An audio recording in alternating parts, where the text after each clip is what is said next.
ಅವರಿಗೆ ಅನಂತ ಧನ್ಯವಾದಗಳನ್ನು ಅರ್ಪಿಸ್ತಾ ಇದ್ದೀನಿ.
ನಾಮದ ಮುಂದೆ ಮಾತು ನಿಷ್ಫಲ.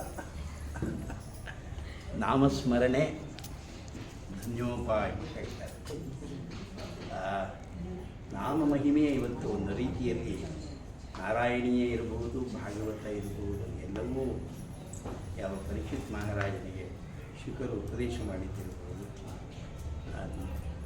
ನಾಮದ ಬಲ ಎಷ್ಟಿದೆ ಅನ್ನೋದನ್ನು, ನಾಮದ ಶಕ್ತಿ ಏನು ಅನ್ನೋದನ್ನು ಅನೇಕ ದೃಷ್ಟಾಂತಗಳಿಂದ ಅವರು ತಿಳಿಸ್ಕೊಟ್ಟಿದ್ದಾರೆ. ಇನ್ನು ಡಾಕ್ಟರ್ ಪ್ರಸನ್ನಾಕ್ಷಿ ಅವರು ಮಾತನಾಡಿದ ಮೇಲೆ ನಾನು ಅದರ ಬೇರೆ ಏನು ಮಾತಾಡುವ ಅವಶ್ಯಕತೆ ಇಲ್ಲ. ಯಾಕೆಂದರೆ ಪೂರ್ತಿಯಾಗಿ ಗೊತ್ತಾಗಲಿಲ್ಲ ನಮಗೆ. ಒಂದೂವರೆ ಗಂಟೆ ಕಾಲ ಅವರು ಕುಳಿತು ಎಲ್ಲಿಂದ ಪ್ರಾರಂಭ ಮಾಡಿದ್ರು ನಾರಾಯಣೀಯ ಪೂರಕವಾದಂಥದ್ದನ್ನು ತೆಗೆದುಕೊಂಡು ಅವರು ನೋಡಿಲ್ಲದೇ ಇದ್ದರೂ ಅವರು ಅದು ಅನುಭವಿಸ್ಬಿಟ್ಟಿದ್ದಾರೆ. ಗುರುವಾಯೂರು ಗೊತ್ತಾಗುತ್ತೆ. ಅವರ ಮಾತಿನ ರೀತಿಯಲ್ಲಿ ಅವರು ಗುರುವಾಯೂರನ್ನು ಕಂಡಿರಬೇಕು, ಆ ಕೃಷ್ಣ ಅವರ ಕಣ್ಮುಂದೆ ಇರಬೇಕು. ಅದು ನಮ್ಮ ಮುಂದೆ ಅವರ ಅನುಭವವನ್ನು ಹಂಚಿಕೊಂಡಿದ್ದಾರೆ. ನಮಗೂ ಆ ಒಂದು ಶಕ್ತಿ ಪ್ರತಿನಿತ್ಯ ನಾಮಸ್ಮರಣೆ ಮಾಡೋದಕ್ಕೆ ಯಾವ ನಾಮ ಬೇಕಾದರೂ ಅದು ಕೂಡ ಇದು ಹೇಳಿದ್ದಾರೆ. ಅದರಲ್ಲಿ ಯಾವ ರಾಮ ಬೇರೆ ಅಲ್ಲ, ಶಿವ ಬೇರೆ ಅಲ್ಲ, ಹರಿ ಬೇರೆ ಅಲ್ಲ, ಹರ ಬೇರೆ ಅಲ್ಲ, ಒಬ್ಬನೇ ದೇವರು ಗೊತ್ತಿರುವ ನಾವು ಯಾವುದೋ ಒಂದು ನಾಮವನ್ನು ಇಟ್ಟುಕೊಂಡು ಇಷ್ಟ ದೈವವೋ ಕುಲದೈವವೋ ಆ ನಾಮದಲ್ಲಿ, ಯಾಕೆಂದರೆ ಇಷ್ಟ ಕುಲದೈವ ಬಂದಾಗ ಒಂದು ದೃಷ್ಟಾಂತ ತಿಳಿಸ್ತೀವಿ. ನಮ್ಮ ತಾತನವರು ಅವರು ರಾಮಾಯಣ ರಾಮಚಂದ್ರಾಯರು ಬಹಳ ಪ್ರಸಿದ್ಧರಾಗಿದ್ದರು. ನಮ್ಮ ತಂದೆ ದೊಡ್ಡಪ್ಪ ಅವರು ಹೆಚ್ಚು ರಾಮನ ಬಗ್ಗೆನೇ ಕೃತಿಗಳನ್ನು ತೆಲುಗಿನಲ್ಲಿ, ಅವರು ಒಳ್ಳೆ ದೊಡ್ಡ ಆಫೀಸರ್ ಆಗಿದ್ದವರು, ಬರೀತಿದ್ರು. ಅವರು ಒಂದಿನ ಕನಸಿನಲ್ಲಿ ಶ್ರೀನಿವಾಸ ಬಂದ್ಬಿಟ್ಟು ಏನು ನನ್ನ ಮರೆತುಬಿಟ್ಟಿಯಾ ಅಂತ ಕೇಳಿದ್ರು. ಎದ್ದವರಿಗೆ ಇಷ್ಟ ದೇವರು ಶ್ರೀರಾಮಚಂದ್ರರು, ಕುಲದೇವರು ಶ್ರೀನಿವಾಸರು ಹಾಗೆ ಇಂಥವರು ಅವರ ಅನುಮೋದನಾಗಿರ್ತಕ್ಕಂಥ ಇವತ್ತು ಒಂದು ಸುದಿನ ನಮ್ಮ ಯಾವ 88ನೇ ವರ್ಷದ ಚಿಕ್ಕಲಿಂಗನ ಸ್ವಾಮಿಗಳ ಆರಾಧನಾ ಸಮರ್ಪಕವಾಗಿ ಮುಕ್ತಾಯವಾಗಿದೆ ಭಾವಿಸ್ತೀನಿ. ಬೆಳಗಿನಿಂದ ದೇವಿ ಪೂಜೆ, ದೇವಿಯನ್ನೇ ಹಿಡಿದುಕೊಂಡ್ರು, ದೇವಿಯನ್ನೇ ಮುಂದಿಟ್ಕೊಂಡು ಅವರು ಮಾತಾಡೋಕ್ಕೆ ನಾವು ಯಾವ ವಿಷಯ ಬೇಕಾದರೂ ಮಾತಾಡ್ತಾರೆ. ಅವರ ಶಕ್ತಿ ಇದೆ ಮತ್ತು ಅವರ ಭಕ್ತಿ ಇದೆ. ಅವರು ಅದರಿಂದ ಒಂದು ರೀತಿ ಶ್ರೀಹರಿಚರಿತೆ ನಮ್ಮಲ್ಲಿ ಅವರು ವ್ಯಾಖ್ಯಾನ ಮಾಡಿದಾಗ ಇವತ್ತೇನೊಂದು ಪ್ರಸಂಗ ಶ್ರೀಹರಿಚರಿತೆಯಲ್ಲೂ ಬರುತ್ತೆ. ಕೆಲವು ಬಹಳ ವಿವರವಾಗಿ ಅದಕ್ಕೆ, ಯಾಕೆಂದರೆ ಇವರ ಅಕ್ಕ ಒಂದು ಪುಸ್ತಕ ಬರೆದಿದ್ದಾರೆ, ಅದಕ್ಕೆ ಒಂದೊಂದು ಒಳ್ಳೆಯ ಮುನ್ನುಡಿ ಬರ್ಕೊಟ್ಟಿದ್ದಾರೆ. ಅಂತಹ ಬಹಳ ಸರಳ, ಯಾವಾಗ ಕೇಳಿದ್ರು ಬರ್ತಕ್ಕಂಥ ಒಬ್ಬನ ಈ ಅನುಸರಿ ಬಂದಿದ್ದಾರೆ. ರಾಮರಾಯ ಇದ್ದಾಗಲೇ ಈಗ ಕೆಲವರಿಗೆ ಹೊಸಬರಾಗಿ ಕಾಣ್ಬೋದು ಅಷ್ಟೇ. ಅದರ ಅವರಲ್ಲಿರೋದು ಎಲ್ಲ ಹಳೆಯದೆ. ನಾಮಸ್ಮರಣೆ ಒಂದೇ. ಅವರಿಗೆ ನನ್ನ ಪ್ರಣಾಮಗಳನ್ನು ಸಲ್ಲಿಸ್ತಾ ಕೃತಜ್ಞತಾಪೂರ್ವಕ ನಮಸ್ಕಾರ.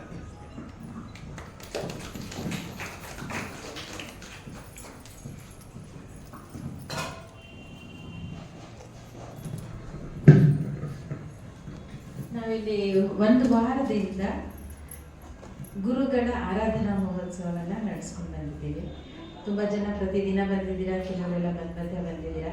ನಿಮ್ಗೆ ಯಾರಾದರೂ ಏನಾದರೂ ಹಂಚ್ಕೋಬೇಕು, ಏನಾದರೂ ಮಾತಾಡಬೇಕು ಅನ್ಸಿದ್ರೆ ಖಂಡಿತ ಮಾತಾಡ್ಬೋದು. ಸಮಯ ಇದೆಯಾ? 2 ನಿಮಿಷ ನಿಮಿಷ ಯಾರಾದರೂ ಏನಾದರೂ ಹೇಳೋಂಗಿದ್ರೆ ಇದು ನಿಮ್ಮ ಅನಿಸಿಕೆಗಳು ಬಹಳ ಮುಖ್ಯವಾಗಿರುತ್ತೆ. ಯಾರಾದರೂ ಹೇಳಿದ್ರೆ ಒಂದು ನಿಮಿಷ ಮಾತಾಡಿ ಬಂದು ಮತ್ತು ಆಮೇಲೆ ಅಮ್ಮನವ್ರಿಗೆ ಫಲತಾಂಬೂಲ ಸಮರ್ಪಣೆ ಮಾಡೋಣ. ಮಾತಾಡ್ತೀರಾ? ಯಾರಾದರೂ ನಿಮ್ಮ ಅನಿಸಿಕೆಗಳನ್ನು ಹಂಚ್ಕೊಳ್ತೀರಾ?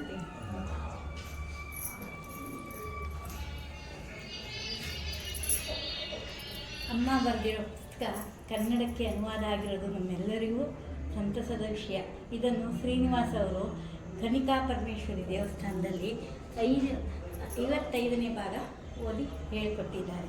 ನಾವು 2 ವರ್ಷದಿಂದ ನಿಮ್ಮನ್ನು ನೋಡಬೇಕು ಅಂತಿದ್ದೆ, ಆದರೆ ದೇವರು ಇವತ್ತು ಸುಪರ್ಣ ಅವರಿಂದ ಅಮ್ಮನವರು ಇದರಿಂದ ನಮಗೆ ಅನುಕೂಲ ಆಯಿತು. ನಿಮ್ಮಿಂದ ನಮಗೂ ಇತರರಿಗೂ ಒಂದು ಒಳ್ಳೆಯ ಅವಕಾಶ. ನಿಜವಾಗ್ಲೂ ಅಮ್ಮ ನಿಮ್ಮನ್ನು ತುಂಬ ದಿವಸದಿಂದ ನೋಡಬೇಕು ಅಂತ ತುಂಬ ಇಷ್ಟ ಆಯಿತು ನಮ್ಮೆಲ್ಲರಿಗೂ. ಇವತ್ತು ಯಾರೋ ಒಬ್ಬರು ಬರಬೇಕಾಗಿತ್ತು, ನನಗೊಂದು ಕೇಳಿದೆ, ಅವ್ರನ್ನ ಬನ್ನಿ ಅಂತ ಹೇಳಿದೆ. ಅಲ್ಲಿ ಒಂದು ಪ್ರೋಗ್ರಾಮ್ ಇದೆ ಕನಿಕಾ ಪರಮೇಶ್ವರಿ ದೇವಸ್ಥಾನದಲ್ಲಿ, ಅದರಿಂದ ಅವ್ರು ಬರಲಿಲ್ಲ. ಅಮ್ಮ ನಿಮ್ಮ ಹೆಸರು ಬರ್ತೀವಿ ಇದಕ್ಕೆ ಮಾಡಿದ್ದಾರೆ, ಪಾಠ ಮಾಡ್ತಾ ಇದ್ದಾರೆ. ಶ್ರೀ ಚಿಕ್ಕಲಿಂಗಣ್ಣಾಖ್ಯಂ ನಮಾಮಿ ಭಕ್ತ್ಯಾ ಗುರುತ್ರಯಂ ಸತತ ಸರ್ವದಾ ತತ್ವದಾತಾರಂ ದಾತಾರಂ ಜ್ಞಾನ ಸಂಪದಾಂ ಲಿಂಗಣ್ಣಾಖ್ಯಂ ಗುರು ವಂದೇ ಸರ್ವಕಲ್ಯಾಣ ಭಾಜನಂ. ಶ್ರೀಗಳವರ 88ನೇ ವರ್ಷದ ಆರಾಧನಾ ಮಹೋತ್ಸವದಲ್ಲಿ ನಾವೆಲ್ಲ ಭಾಗಿಯಾಗಿದ್ವಿ. ಒಂದು ವಾರ ಹೇಗೆ ಕಳೀತು ಅನ್ನೋದೇ ಗೊತ್ತಾಗಿಲ್ಲ. ಇನ್ನೂ ಒಂದು ಸಡಗರ ಸಂಭ್ರಮ, ಆ ಒಂದು ಮುಗ್ದೋಯ್ತಲ್ಲ ಅನ್ಸುತ್ತೆ. ಮತ್ತೆ ನಾಳೆಯಿಂದ ಮಾಮೂಲಿ ಕ್ಲಾಸಸ್ ಶುರುವಾಗುತ್ತೆ. ಈ ಒಂದು ಕಾರ್ಯಕ್ರಮದಲ್ಲಿ ಭಾಗಿಯಾಗಿದ್ದಕ್ಕೆ ಚಿಕ್ಕಲಿಂಗಣ್ಣ ಸ್ವಾಮಿಯವರಿಗೆ ಒಂದು ಅನಂತ ನಮಸ್ಕಾರಗಳನ್ನು ಅರ್ಪಿಸೋಕ್ಕೆ ಇಷ್ಟಪಡ್ತೀನಿ. ಆ ಒಂದು ಅವಕಾಶ ನಮಗೂ ಕೊಟ್ಟರಲ್ಲ ಗುರುಗಳು ಅಂತ. ಮತ್ತು ಇವತ್ತು ಬೆಳಗ್ಗೆ ನಾವೆಲ್ಲ